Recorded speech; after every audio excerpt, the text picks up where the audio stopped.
Bienvenidos.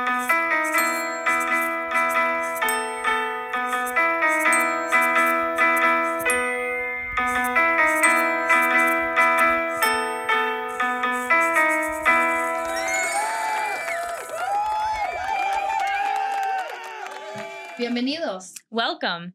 This is Learning with Lobos. I'm Paloma. And I'm Loni, and we are education consultants with Early Childhood Services Center. And this is a UNM podcast for early childhood. This is season 1, episode 7. This is our season finale. Our finale. Yay! Awesome. We made it.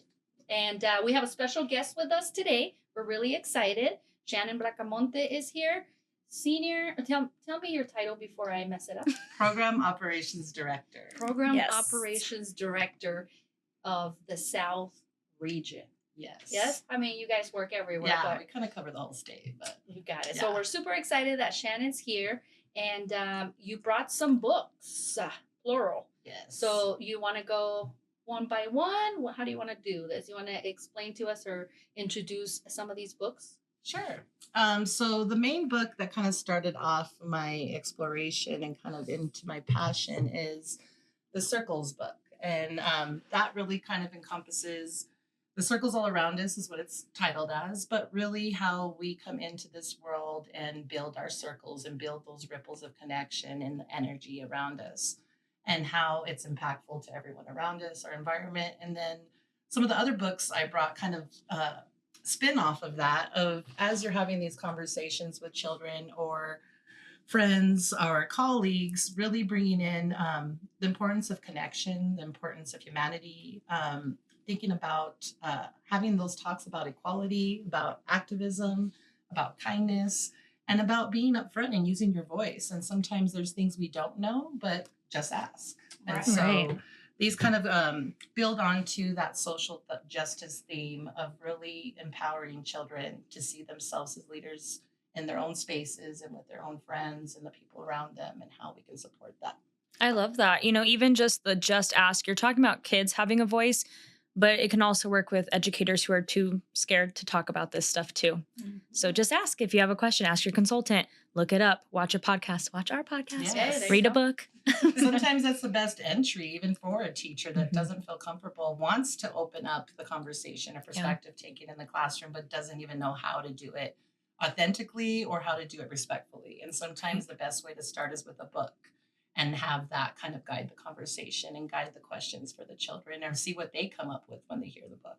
And such an important topic, right? Because sometimes we get caught up in ABC colors and such a great thing and important topic that we need to make sure that is there, that the teachers are aware and that they're knowledgeable in some of these things so that they can help and give children, you know, those tools so that they can also use this. Besides, you know, reading, writing, all these other things that we need to know how to be good members of society. Exactly. You know? And it's something that has to be taught and modeled. It's not something we just come out with and know how to be inclusive, how to be an activist, how to speak our voice. And it's something that we have to model and create space for in the classroom, and especially with young children to know that it is okay to wonder, to have that curiosity, to ask about the differences and know about, I mean, the big thing with kids is why. Everything you know, but why.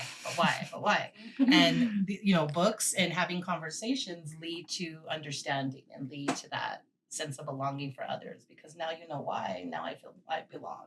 Mm-hmm. Yeah, and these books kind of serve as a provocation. Like, hey, I can ask these questions, or now you've prompted me to think, and now I have questions to ask because you introduced this book. And some kids will say, oh, well, now I know that it's a safe space to even ask things that I've been thinking about my own self, my skin, or where I'm from, or things that I've been thinking about. And I didn't know it was something I could talk about. And the books basically say, yeah, it's welcome. And sometimes I tell teachers who are like, well, I don't even know what to say. I don't know what the answer is. That's okay. Write it down. Say, I don't know. I'll find out for you. Let me think on this for a little while before I can answer. All of that's totally fine. Yeah, I think something that's really important is how powerful it is to be able to say, I don't know. You know, and because you're not going to just say, I don't know, and walk away because I don't know. I'm going to find out, or I'm going to try to get information. But it's perfectly okay to say, I don't know. 'Cause what's the opposite? Just making up stuff. Yeah. Right. Or don't ask that, and then it shuts them down. No. Yeah. And it shows that vulnerability and that realness that we all don't know everything and that it is okay to not know something, but what are we going to do about it? What's our next step to find out? And especially now in technology, we have technology at our fingertips. A lot of before in the classroom, it was like, let's go to the library and figure it out. Right. And now that still can be an option, but now it's like, let's log in, let's Google it, or let's ask Siri and see what we can see.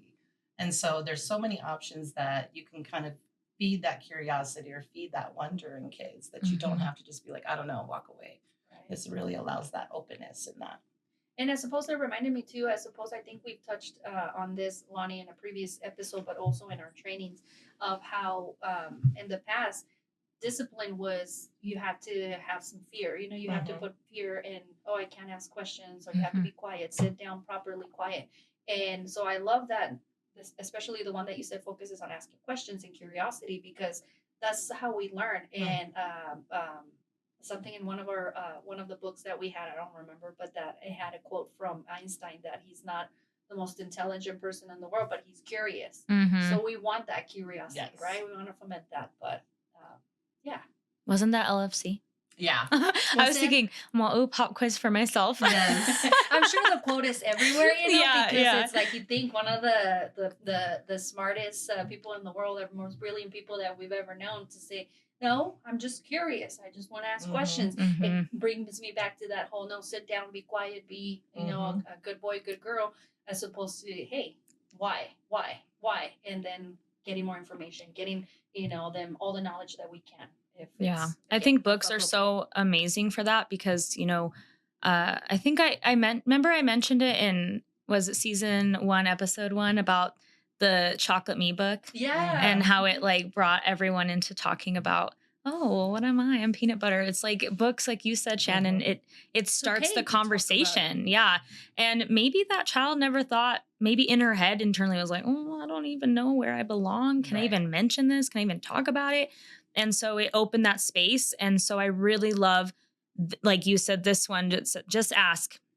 These others are very specific, right? They have a purpose, but this one just opens that door to say, it's okay. You can ask your questions. This is a safe space. 100%. Can you tell us a little bit more about like circles around us? What is it that you're trying to portray with bringing that book in here? I think one, to know that we all come in with the circle, you know, that we all, and our circle builds through our interactions and our connections, and as we grow and develop. But I think two, it kind of helps portray kind of how the energy, I kind of see it as the energy we give out in the world, and how that can be positive and add to our growth as well, and add to that perspective taking. So in circles all around us, it starts, you know, as a nuclear circle with either your mom, your dad, your grandparents. You know, it starts off as an infant, and how that grows as you enter different environments, as you go into childcare, enter a childcare home, how that grows into a different environment, that you're meeting different people and they're encompassing another circle around you. And so as you go through life, how you continue to build that circle, it becomes very diverse and very multidimensional, and how much that kind of shapes you as a child. And so really talking about it, that it's a powerful thing and it's a positive thing, that we want to continue to build our circle so that we continue to have these supports and this energy to kind of help us through this growth process. That's beautiful. Yeah, one thing that I've heard a lot recently is that we're going in our society more towards being alone.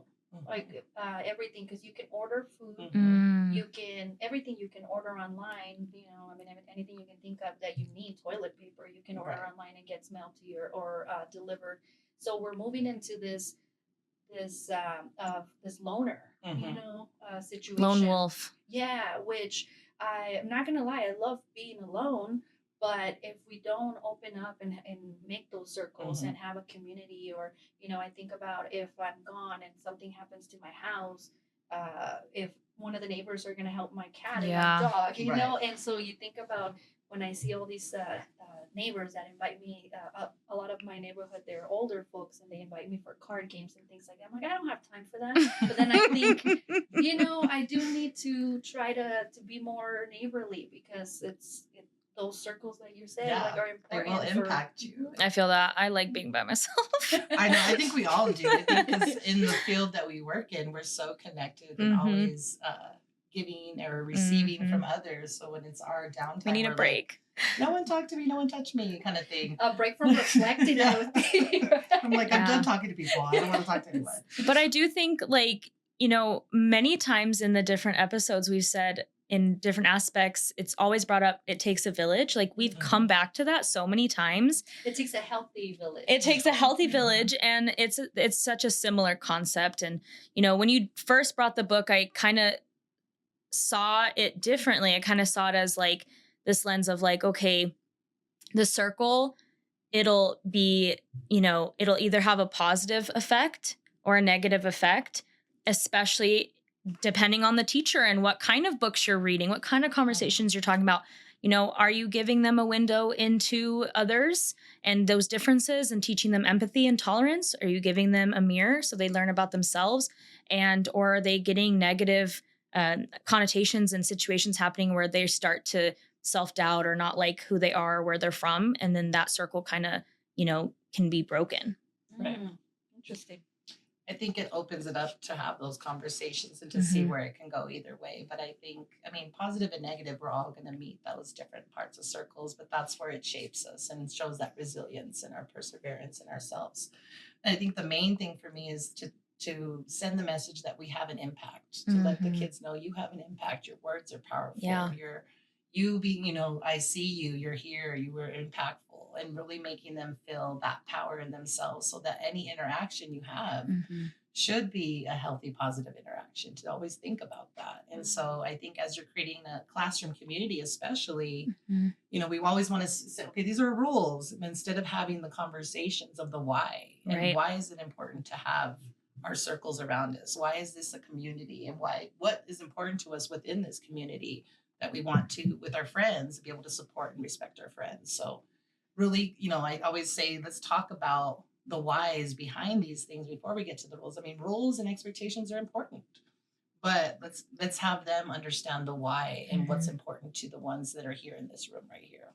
Right. That's interesting. Like backwards, right? It's like that's, and then once we're there, okay, we don't do that because. And they understand why, and they end up teaching each other, because usually, especially in the preschool age, they love to manage everyone else but themselves. And so once you have that conversation and they have that language of the why and how to defend it, they're going to uphold those expectations and be like, hey, Paloma, you didn't put that back right, and that wasn't fair. And they're going to tell you why, and you're going to understand why it wasn't fair, because you're like, yeah, I know, that was our role. Right, exactly. So it changes the dynamics, it changes the solutions that are going to come to play, and the environment. It stays in that healthy, positive buzz instead of just like, rah, you know? Well, it's the same in our position and our jobs. How many times we say relationships come first. You can't go into a program and be like, this is what you should be doing, but you don't have a relationship with them yet. Right. You know, like they're going to listen to us if we have secured that first, that foundation, just like the kids are going to care more about their things, even as well as the rules. They're going to care about not destroying material or being kinder to each other, being safer, listening to each other, all those things, because you're creating what you said, that classroom culture, that classroom community. Right. And you learn that some of our friends need things. They need tools, and it's okay. And it is fair, because that's what they need to engage. And I think that's a lot of times we don't talk about, why does Paloma need a special pillow, or why does, you know, during circle time, instead of having those conversations. No, just ask. Let's talk about it. And this is a reason why certain people need certain things. And usually kids can handle those conversations. Right. I think a lot of times adults don't think they can handle those things. So they think, oh, let's just not talk about that. You know, don't ask why, you know, little Sarah needs to use a fidget. Well, let's do it. Let ask, you know, and you can use examples. You can talk through those things through different visuals. I've seen teachers do like the shoe one where everyone takes off their shoes and then they're like, okay, switch shoes with so-and-so. And they're like, but those don't fit me. And it's like, but then it's fair. And then it's like, oh, okay. So like you can help them. I've never heard of this. Oh, really? Yeah. I love that one. And then I've also seen one where they're like, oh, well, you love so-and-so more, or you like them more because you did this. And then a teacher has taken like a candle and then been like, okay, well, that's like represents, you know, how I feel about you. And if you think I'm going to share it with someone else, it'll take away. But look, the flame is still the same. And I can literally light hundreds and hundreds of candles and this flame will still be there. And so using visuals to just help kids understand all the things that they're feeling, because they've got all these things, self-doubt and all this stuff going on in their heads. And sometimes I think a lot of times they feel like they don't have a safe space to ask, because probably someone just said, you know, we've all been there as parents, my dad, everybody, we're like, oh, you know, because I said so, you know, because I said so, or I just don't feel like answering your 1,000th why question. And so then after time, they start to, oh, I'm just not going to ask anymore, you know, because they're afraid of the answer or they're afraid of being shut off. I see that happening a lot of time with weapon play, which obviously is a different topic for another day, but it's the same thing. Sometimes we're too nervous how to answer as teachers. So we just say, well, we just don't do that. Like, we just can't. Like, and that's it. And it's, you know, I was going to ask you as sometimes I feel they think it's too soon. Like, what's too soon? It's never too soon. I fear these topics, as long as they're handled appropriately, right? Because one of the things that happens a lot when I go into centers, you get little kids staring, and I'm like, I know what's coming. And I was like, are you a boy or a girl?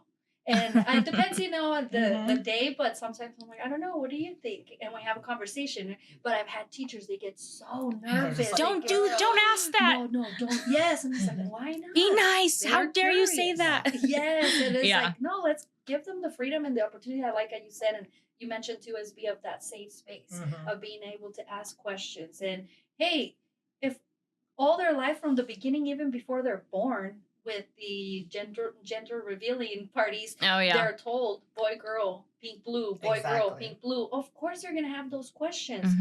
Well, oh my gosh, this one has short hair, no makeup. You don't fit in this category. Yes. What's going on? I had a little one recently say that, and I said, I don't know. What do you think? And she said, I don't know. And I said, well, what are you? And she said, a girl. I'm like, how do you know? And she was 5, and she goes, because I have dresses in my closet. And then we got interrupted, but I wish we could have continued the conversation, because I don't have dresses in my closet, you know. Maybe the graduation gown, you know, if that counts like one. But it's like, I'm totally okay with having this conversation and talking, and, you know, again, with the why, there's a perfect opportunity to say, I don't know, let's find out. I hear parents at the toy library that all the time, I don't know, let's find out. I think that a lot of times it's because us adults are more uncomfortable. Like, kids, they don't understand that. Like, they're just asking, they're curious. Like, I get a lot of, I'm sure you do, well, what's on your skin? Like, why do you have this piercing here? Why do you have tattoos? You know? And I think that we get uncomfortable, because I remember when I was a teacher, we did show and tell. And I had a student who brought in like a cultural doll, a cultural birthing doll. Oh gosh. And I was like, I didn't know what to do. I was like, oh my gosh, we can have this. We can have this. And I just like, because I was like, I don't even, that got discontinued. Yeah, but it was like very old school. It was hers. Like, it was an African doll, and it was because her dad was from Africa, and it was like detailed and all the things. And I just remember being like, this isn't going to be able to be a show and tell. Right. So I went to the assistant director at the time, and I was like, this is what she brought. Like, what do I do? I don't want her. She loves this doll. And she's like, well, first of all, I'm pretty sure you're seeing it differently than how she sees it. Like, how she's going to introduce it is like a child would, and you're going all over the place with it. So go ask her what it means to her and what she wants to share about it. And so I was like, okay. So I go back and I'm like, what do you want to talk about? And she's like, well, I want to talk about how my doll is a mom, and my doll is able to have a baby, and she's beautiful, and I love her, and she means, and I was just like, oh my God, this is, I saw this wrong, and okay. And I'm glad that I went to someone else for the guidance, because I obviously needed it at that time. She did it, and people asked great questions. The kids were like asking questions like, oh, you know, this and that. It was so appropriate, and it was so meaningful and special. And she just felt, I was like, man, if I didn't do that and I didn't let her do it, how did that impacted her? To be like, you can't bring your birthing doll here. It would be, you know, as how we get afraid to talk about periods and things like that. I think it would lead to that of, I'm not supposed to talk about this. And that was a special doll to her. And I get it. It was like, for me, it was just like, I didn't know what to do, how to scaffold the conversation. Was like, so I was just like, ooh, chaos. but I realized I just needed some help myself. So sometimes we just need help because it's the unknown. Yeah.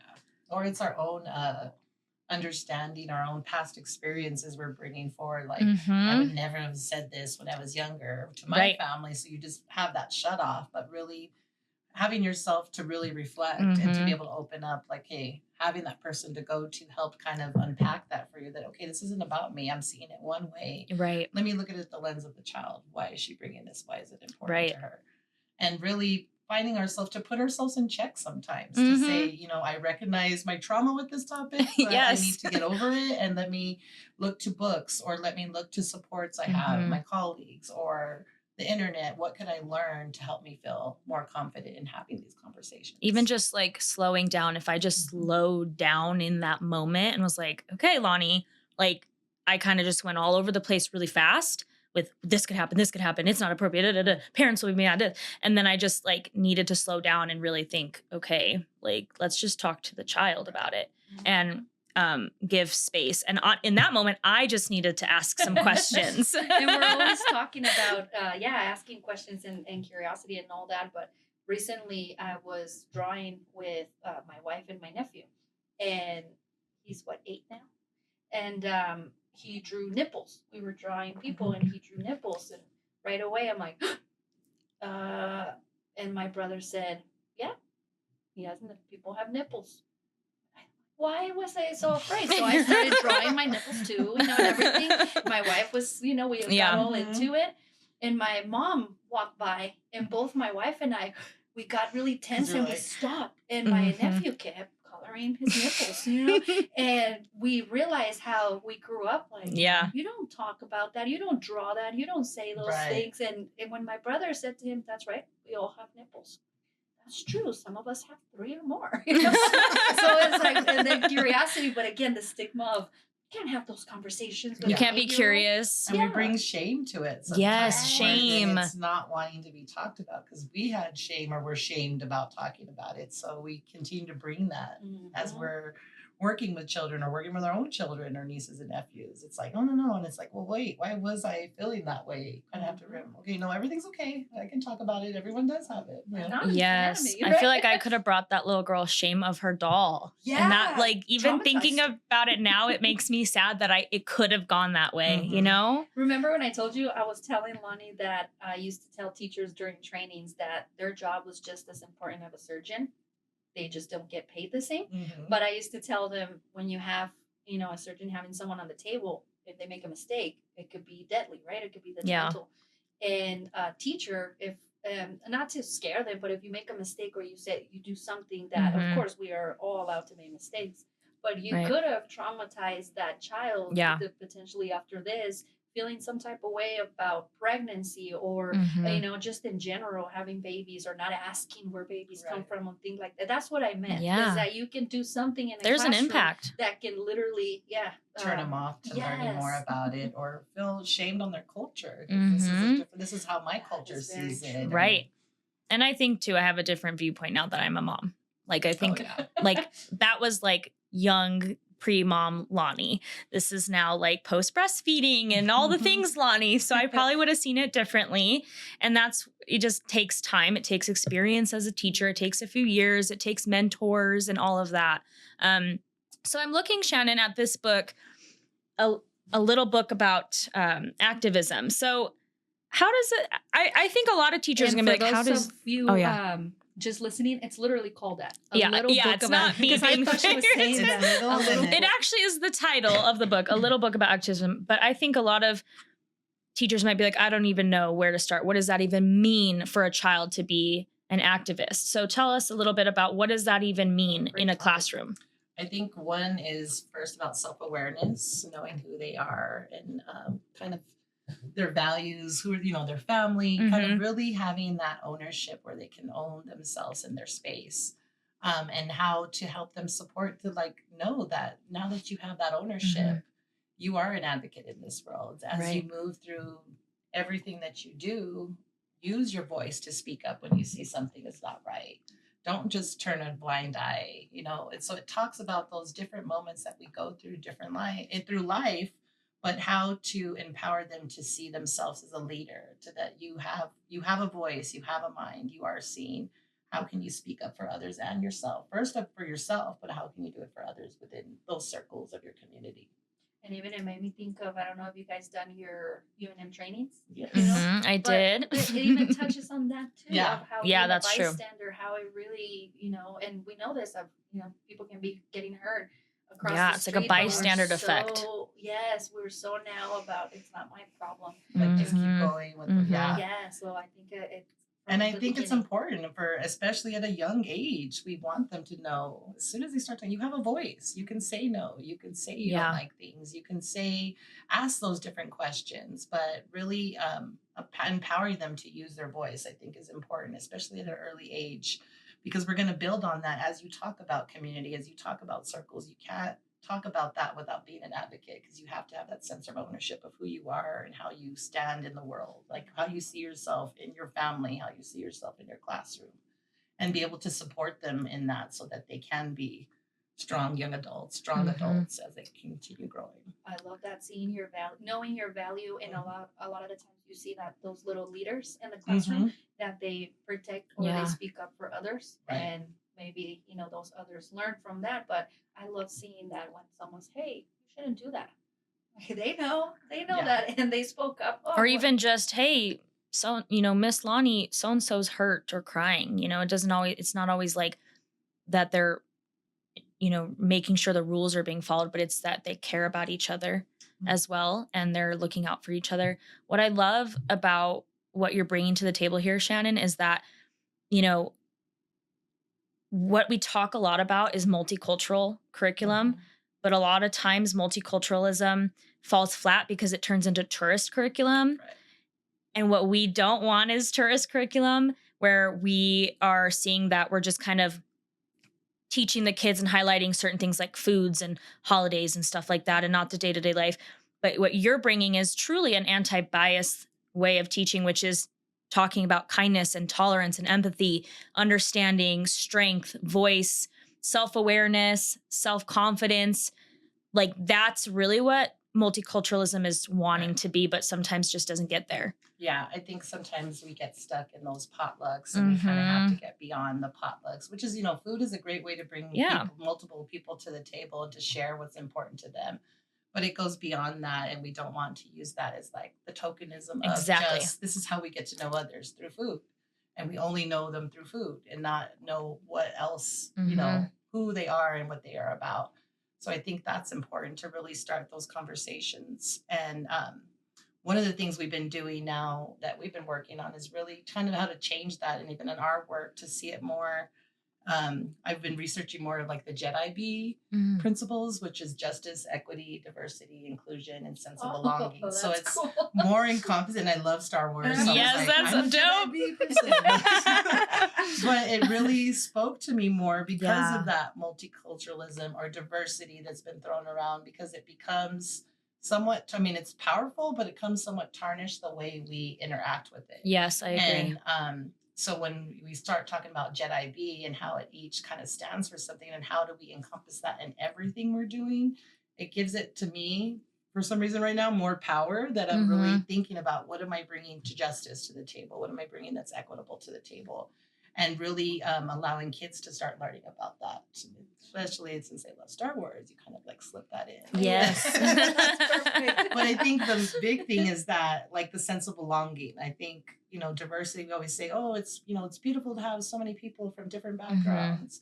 But we never focus on, how do we create a sense of belonging? Yes, it's great to have so many people, but how do we interconnect them and to make them feel seen, heard, and that they belong in the spaces that they're in. And so really, how do we create that sense of belonging as well?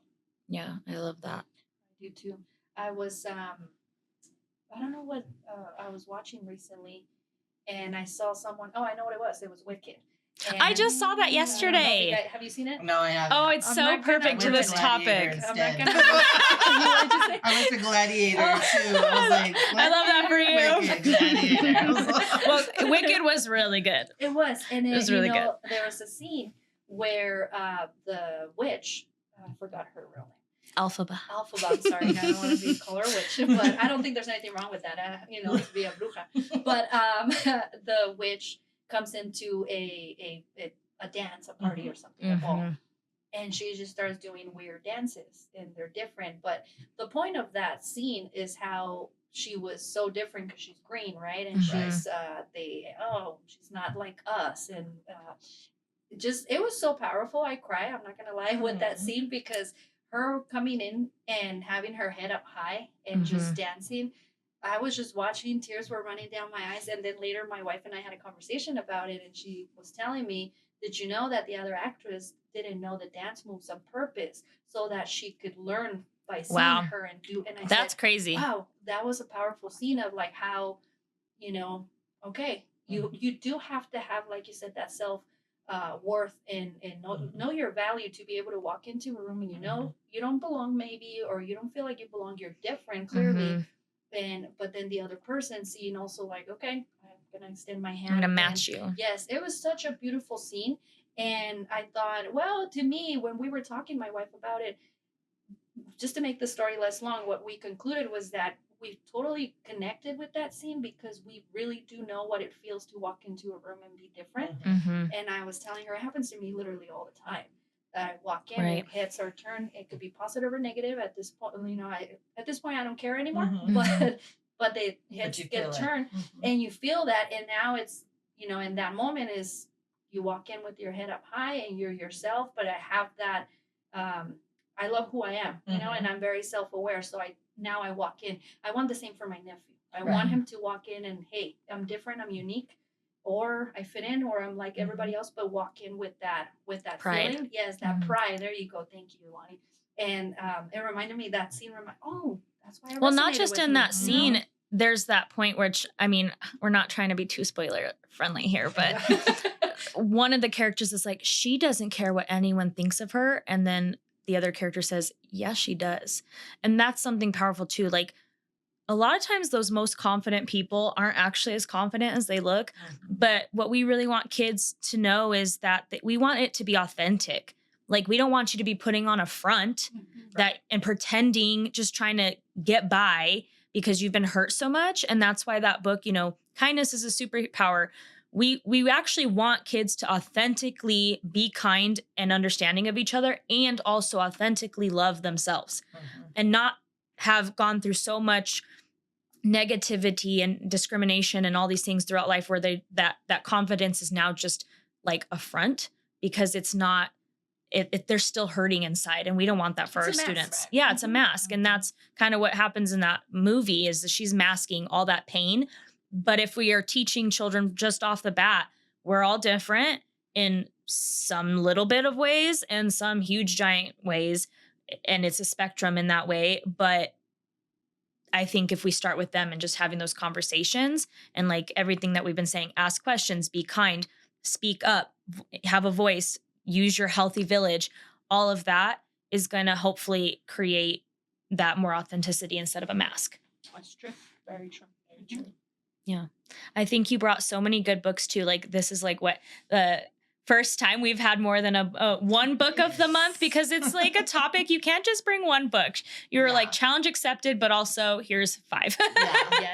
Totally. And really, I've been looking at this, really thinking on how we can continue to build out our libraries too, so that we are everything we are talking about, that we have available for people to get into their classrooms or into their homes to have these same conversations. So yeah, and I think it's offering these as well. We just basically say, anyone listening right now or watching, if you're an educator and you don't know where to start, you just have to start with a book. Like, it's as simple as that. You can go to the toy lending library and get one of these books that Shannon has gracefully let us keep here at the library.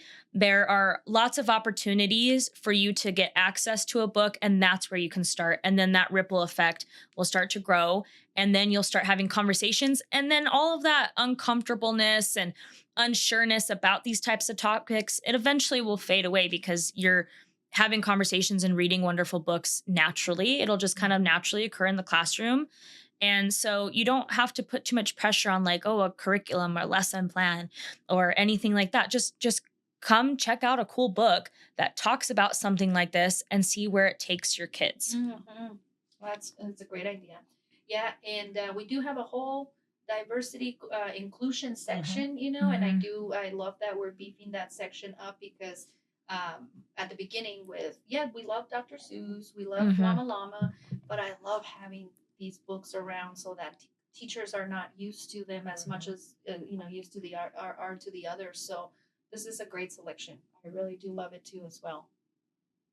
Yeah. If you could give some teachers kind of like a major takeaway today, Shannon, what would that takeaway be? I think thinking about our impact and how we help shape that of others and through our connections, and how we really want to help cultivate the self-awareness of children. And we want to, like, I've always learned through pyramid back in the day that everything has to be taught. I think that the way they kind of listed out, well, you teach someone how to swim, you teach them how to this, you're going to teach them, about social development. I think this is just like we teach children. We don't expect them to come with these things and know how to do this and know how to connect and be kind.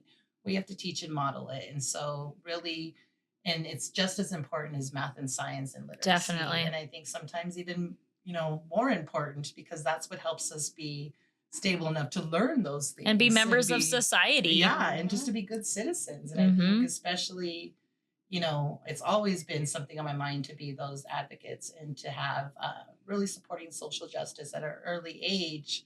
And so really thinking how impactful you are in anyone you're working with, whether it's young children, old children, or even, this works across all ages. So it's even within our families. We've learned through our work with Leading for Children, we're learning to fill our cups for the work we do in the field, but it's filling our cups and also going into our homes and going into our relationships of just how to be kind and how to have that humanist approach and how to have that we learn better with and from others than we do in isolation. And that our world is going into that loner piece, but we can still be that loner. But when we do come out into community, how kind are we going to be? How equitable are we going to be to others? And still having those core values that we kind of drive ourselves with our interactions, I think would be important. I love that. That impact and something you said earlier too, being that leader, and just having speaking up. I love that. I have a program where they have a lot of challenging behaviors, and the teacher tells me that if we don't work on this first, I'm not going to get anywhere. I don't know if you understand. I said, of course I understand. I understand you completely. And she said, sometimes it's the whole day, especially on a Monday. Right. And then we get there and then we're ready. I totally understand. She sent me a message recently saying, for Thanksgiving, I'm thankful that you've been around to help me. I'm thankful that you're here for you're continuing little ones, and that you're the impact that you're doing. I tell her sometimes my mom, I don't know if my nephew will. The impact that you can have with one interaction, it can change someone's life. So that's really cool. I really love this. And I think for teachers, just get comfortable being uncomfortable sometimes. Yeah. Like it's not something you're gonna be an expert talking about within the second day. It's a learning curve. It means you got to get a little bit comfortable with understanding your own biases and your own, gray areas of what you're comfortable with, what you're not. And it's okay to have boundaries too within the classroom of what you're ready for right now and what you're not ready for yet. So kind of just start from there. Start with what you're ready for and what you're comfortable with starting off with. Be authentic. It's okay to say you don't know the answer to everything. It's okay to sit on things. It's okay to get guidance, like you said, or to go and search for, a tool to help you. But just know that, we don't have to be experts to teach humanities. It's we're just teaching children to be the best versions of themselves. You don't have to be an expert in the field to do that. And there's always lots of avenues where you can get support. So thank you, Shannon, for being a guest. Thank you. Thank you so much. And is there anything that's coming up that you can give us a heads up or something we're privy to? Our training calendar will be coming out soon. Oh, spring. Great. The spring training calendar. So that will be posted. And I think that's about it. Our libraries are picking up, which is good, especially around this time. I think this is the best time where a lot of families are visiting from out of town, and our our libraries are open to community members. So we have a lot of community members, especially grandparents raising grandchildren, coming in, the foster families coming in. That's amazing. And so that they can get the age appropriate toys for the children in their care, the children visiting them at the time. So that's been picking up, which has been really nice to see across all regions. That is, it's, I feel, you'd be surprised still how many people don't know about the toy libraries. And it's always cool when I've had grandparents, I just have the kids once in a while. So I'm just perfect. I said, this is the perfect. I know. I'm always stopping them in the stores and stuff. I'm like, do you want some toys? They're like, who's this strange lady? I always did that in parking lots. I would go to the grocery stores everywhere. I'm like, don't buy them. Hey, I'm very easy walking up to, hi, smile, right? Because it's part of, how to, hey, I'm friendly. I'm walking in here and there's a toy library and you say free. And that's what gets them. Yes. We're like, wait, what's your number? What's your number again? Yeah. So please visit your local toy lending library. Please also email us with your questions, with your stories, your celebrations. If you're wanting us to answer something in an episode with our questions in the field segment, then we'd love to be able to share that. You don't have to say your name. You can put it as anonymous. That's perfectly fine. But we won't be able to answer your questions unless you ask them. So definitely email us. And just ask. This is going to be the best book ever. Just ask us. But this was Learning with Lobos. Yes. And so thank you so much, Shannon. And we'll see you guys next time. Adios.